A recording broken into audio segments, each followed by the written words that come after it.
संध्याकाळी मुक्काम असायचा. त्यांच्याकडे जेवण वगैरे झाली की सकाळी राम राम करून निघून जायचं. योगा कोणत्या दृष्टी येण्याकरता वेळ झाला. वारकेर बुवात कशी आली नाहीत, कशी आहेत वाटत आली. एकदम आल्यावर पाहतात त्यात तो मालक कडव्याच्या फोंड्या काढायला वळी देऊला. मालक कडव्याच्या पेंडे काढण्याकरता वळीवर गेला. त्याला तावला विंच. चावला म्हणजे साधा नाही, तिथून शंखंतात मग परत आपण करीत आला. थंड बबडतच बाहेर आलं. काय झालं काय झालं काय झालं सांगता येईन. मग संग्राम होता. अरे कडव्याच्या पेंड्यावर संध्याकाळी हातावर कसा गेला तू? एका एका म्हणजे एवढा ना एक एक मिनिट असतो. मग ते बालकानं वारकऱ्याला बोलवलं.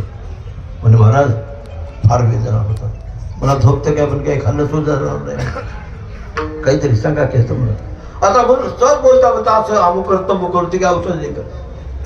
पण त्याने काय केलं वारकऱ्याला बरं का, एक वाटीत पाणी मागवलं.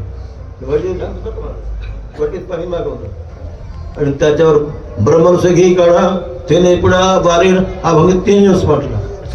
आणि नो एखादा होताची कोणत्याच प्रकारची पुन्हा वार्ता नाही करायची. असं 3 वेळेस केलं. सांगितलं मला हे पाणी पिऊ दे. लटकत पाणी. आता ते मंत्र हे झाले उतरला की खूप खूप झाला. पंढरपूरला दिवाळीला आणि महाराजांना सांगू लागले, मुख्य मठाचे महाराज आमचे भाऊसाहेब महाराज बरं काय आमच्या महाराजाला माहिती आहे.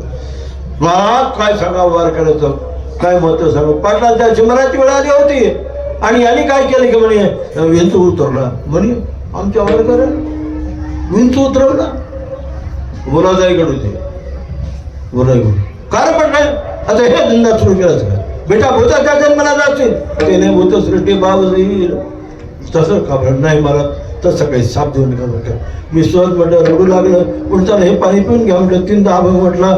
आता याचा अर्थ तो नाही की तो उभारणं विंचू उतरण्याचा अभंग म्हणजे बरोबर तिकडे अभंग लिहिला असं आहे का. पण नाही पण ते सहज गतीनं घडलं ते त्याच्याकरता याच्यानंतर काही करीत असेल तर म्हटलं मग तुला माहित नाही म्हटलं.